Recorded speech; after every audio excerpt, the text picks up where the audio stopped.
Hey, my name is Brian. I just wanted to make a video because so last night I found myself significantly unsober, I guess, in front of the computer. I had one too many Zimas, I guess. Autocorrect, I said tequila. Anyway, so against my better judgment, I got on Amazon Prime and blew all of my YouTube earnings on this. It's an airplane. This is a Grumman. I'm going to go ahead and pause for a second while all the Cirrus pilots unsubscribe.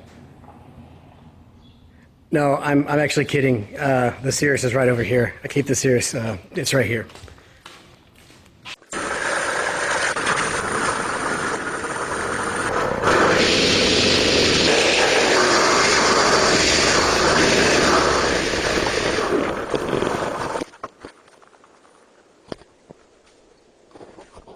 See? There it is. It's not going anywhere. So anyway, I totally don't even remember buying this. I was completely shocked this morning when the Amazon Prime guy showed up to deliver it on his bicycle. But it's mine, I guess, now.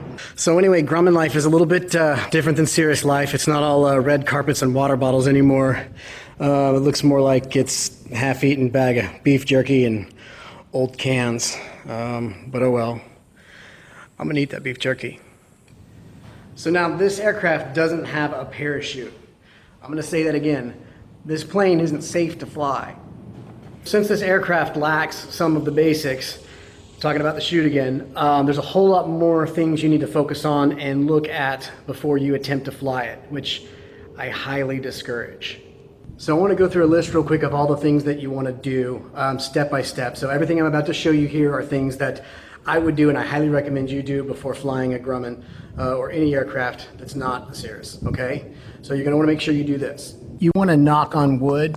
You're going to want to take a penny and put it in the tread, make sure it covers Lincoln's head. If you're a Cirrus pilot, you may not have a penny. You can use a $100 bill or gold doubloon. I don't know what doubloon is. You're going to want to rub it. You want to take a shot of whiskey. Maybe two. You want to rub a balloon on your head and stick it to the rudder. If it doesn't stick, I wouldn't go flying. You're going to want to rub its belly. You're going to want to give it a scratch right back here. You need to pat it on the nose. You're going to want to sniff the pitot tube. You're going to want to squeeze all different parts of it. Find the squeeziest parts and squeeze those. You want to make sure the pitot tube feels smooth. If it doesn't, you want to take one of these. It's a file, especially for the pitot tube. It's called a pitot file. You can Google it. Don't Google it. You're going to want to rub the propeller with essential oils. You might want to make a wish on a dandelion or pluck an eyebrow or wish on a shooting star. There's no such thing as too much luck when you're flying an aircraft like this. And by like this, I mean without a parachute. We've covered that, right? Just making sure. You might want to set the mood for your flight by reading a book or a poem to your aircraft. It was the best of times, it was the worst of times. So you're going to want to check your wing every time you fly. You want to make sure that you get underneath and you check the Newton side. You also want to make sure that you check the Bernoulli side, even though we all know the Bernoulli side doesn't actually do anything. You want to put your ear to the fuel tank and listen to see if you hear anything. If you hear the ocean, that means you've got water in your tanks. This one sounds good. Sometimes you want to shout into your fuel tank, "Hello!" That one sounds good. Let's go check the other one. Hello, check.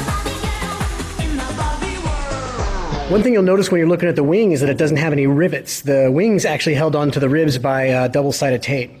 It's not true. It's actually glue.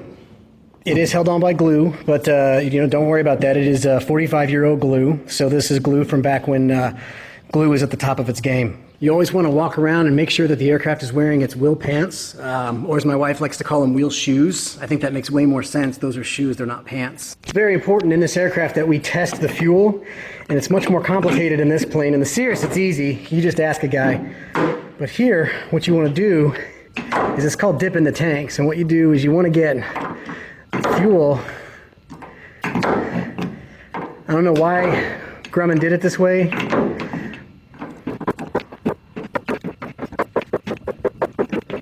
All right, once you get a decent sample, we're going to want to test the fuel. So what we want to do is pour a little in each side.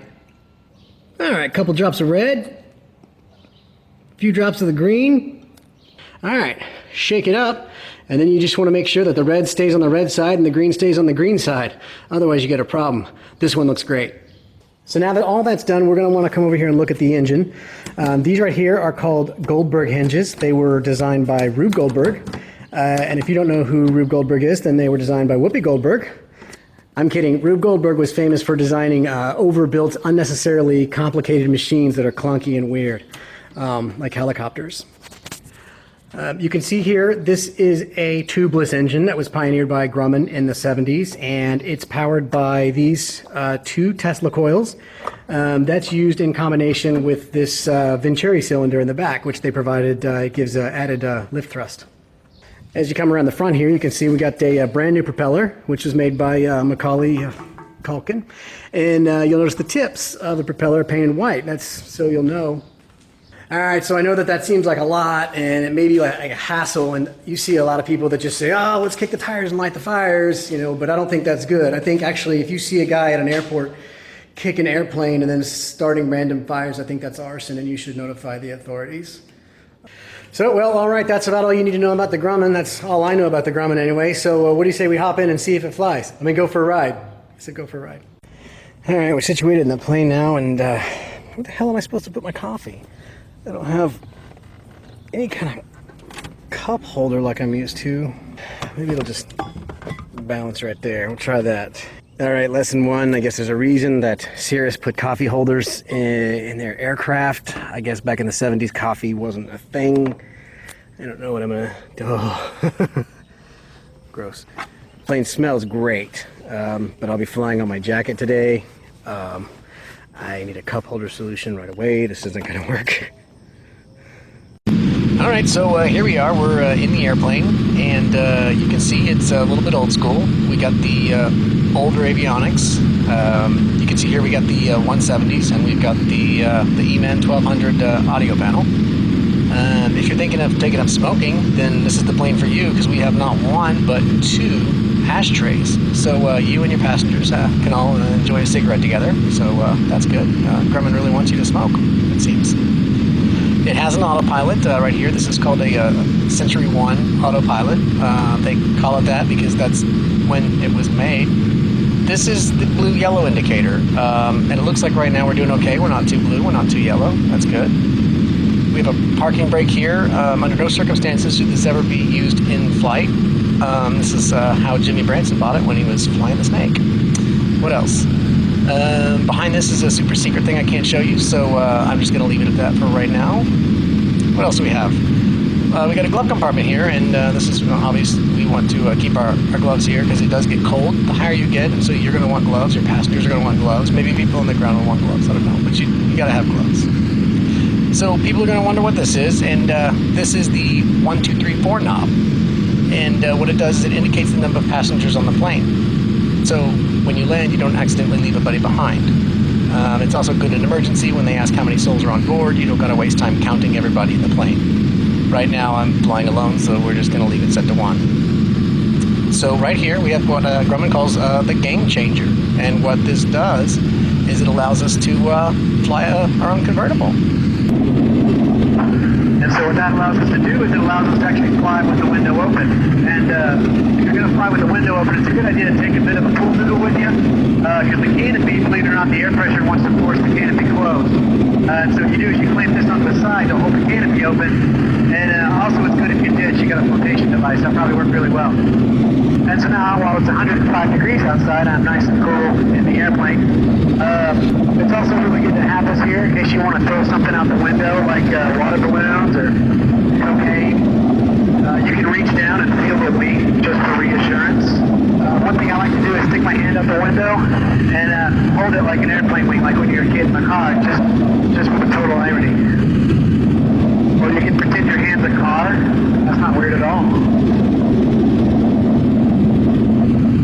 It's sort of sophisticated. When you're done and you want to lock up, I got a button here I can press, and you just press that, and then there you go. It's all sealed up tight for you. All right, that was fun. I hope you enjoyed the video. So you know, like, subscribe, or don't. I don't care. Just whatever you want to. Yeah, that's not beef jerky.